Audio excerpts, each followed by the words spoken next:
In this lesson, we're going to be perfecting the close of the animation.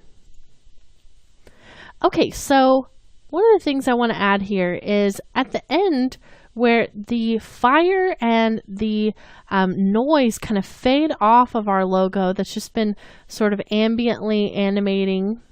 I want to have just kind of a sweep that really kind of solidifies this is the final logo. So right about here, just kind of halfway through that fading off, about frame 200 or 197 or so, that's where I want to add this. So let's go into our mantra logo image, and I'm going to add an adjustment layer. So we're going to come up here, go to Layer, New, make sure you're in that comp,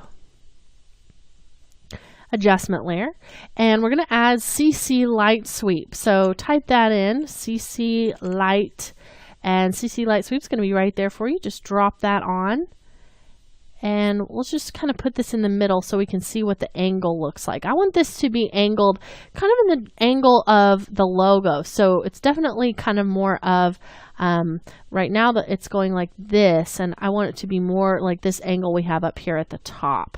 So let's go ahead and change that direction. So you can kind of see that starts to turn. Let's turn off our fast previews. There we go. So that's a lot more in tune with what we have up at the top. So I'm just going to start it kind of up here in the corner, and we'll just go ahead and hit our keyframe for our stopwatch for center. And then let's go forward just a few frames, just right in here, 216 or so, and we'll pull this down so it passes all the way over our logo. And let's just kind of start back here and kind of scrub through just to see what that looks like. So we get this really nice kind of polished look, and it basically just looks like it erases off what we had before. And also I'd like at this point for the blue and the orange to get brighter. So let's go ahead and bring up the opacity of that. So we're kind of starting at 90. Let's turn on that adjustment layer right here. Hit the U key to look at those keyframes. And over this same amount of that light sweep, I want the mantra orange to turn up from 90 to 100. So let's go ahead and add those keys just like that. And we'll do the same thing for the blue one. Just hit the T key to bring up that transparency. And you know, if you want to leave it lower than 100, you could, but I think it just looks a little bit better at the end to have that up to 100. And most people are going to want their logo at 100%.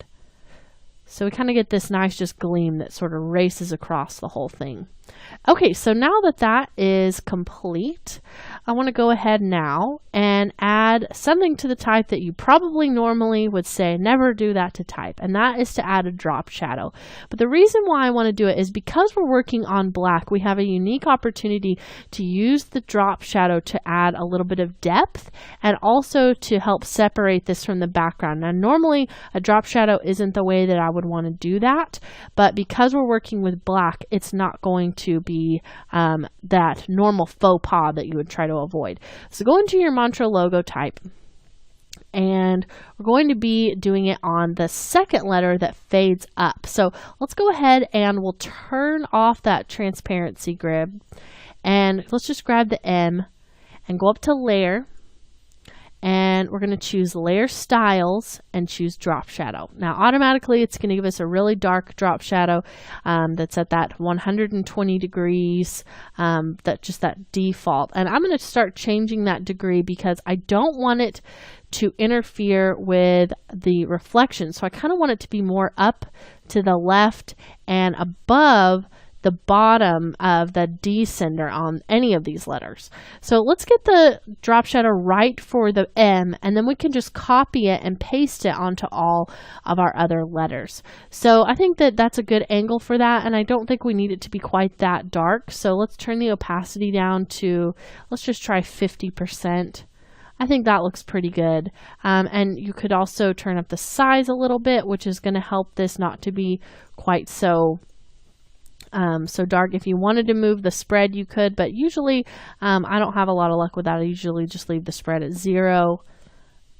I think that looks pretty good right there. So quite subtle, Really not a very obvious drop shadow.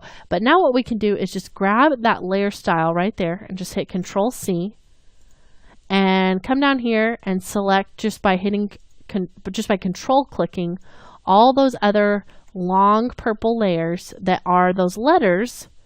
Just go to the end here and hit Control V, and it just pastes that drop shadow onto those. So once they start to fade on, the drop shadow will fade with them. And now if we come back out here, let's just move back a bit.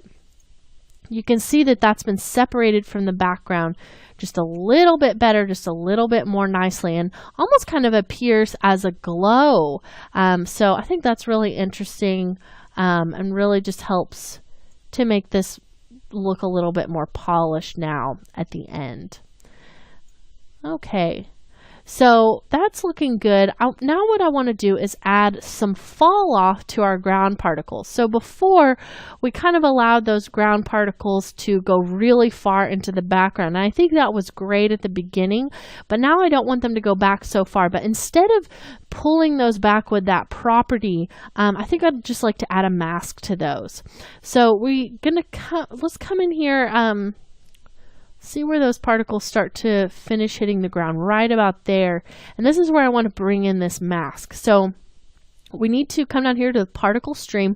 The particle reflection really isn't something that you can even see anymore. See, as I toggle that on and off, how it's really not very apparent. And the reason for that is now that they're laying on the ground, they're basically being reflected right on top of each other. So we only need to worry about the mask for the particle stream once all those particles have hit the ground. So go ahead, come up here, grab the rectangle tool, and we'll just draw this just kind of right on top of that, just like that. And then what I'm going to do is invert this so that the particles are only visible in front of it. Then we'll toggle this down and turn up the feather just a bit, like that. Grab that selection tool and you can just select off of that. And now you can kind of see what that looks like. So we do get just an interesting little amount of fall off, but now you can see we've got a problem here where those particles fall into the mask and are not visible at the beginning. So we need to fade the mask on over time. So what I'm going to do is grab that particle stream that is being obscured basically. And let's see, right about here we said they were finished falling. This is where I'm going to start to fade it on. So I'm going to hit Control D to duplicate the layer and give myself about 10 frames to fade on and actually fade off the particle stream underneath it. So I'm having this begin here. Let's move forward 10 frames by hitting Shift Page down, and then we'll just pull this one here. So select both of these, hit the T key to bring up their transparency or their opacity, and we want for this one to be at 100 by that point. So we'll go ahead and turn that opacity up to 100. And we want this one to be at 0. So I'm going to turn that one down to 0 and make sure that has a keyframe on it. And then let's go to the beginning and just flip-flop them. So that one's going to be 0 and this one will be 100. So now let's just see what that looks like. Still looks like we're getting a little bit of an issue because this one still has a mask on it. So let's just go back in here and we'll just delete that mask from the one at the beginning. And now let's just scrub through. And you can see those particles just kind of fade off there at the end. And because the particles underneath are just so light, you don't have to add that mask, but if you wanted to, you could basically just duplicate this action on that flare trail reflection, and you would have basically not the flare trail reflection, the particle stream reflection, and you would have the same look. But I don't really think it's that necessary because those have that blur and they're already turned down so much. I think it really just kind of helps to add to that effect. So it really just looks like those ones in the background kind of fade out, and then Mantra, the logo type, becomes much more readable. So the last thing that I want to do is to add the fade out of this bokeh background. So what I'm going to do is select the bokeh, let's just come in right here. Let's figure out, this is about where the particles on the ground start to kind of fade away. So let's do the same thing for the background bokeh. I'm just going to hit the T key to bring that up. And I'm going to take those from 100. And then we'll just go forward. Let's maybe do a few more frames on this one. Let's go forward to 225. And then we'll take those down to 0. And then we can just copy and paste those same keyframes to the reflection. So select those, hit Control C, and then Control V to paste. So those are going to start out at 100, and then as they continue slowing down, they'll go down to 0.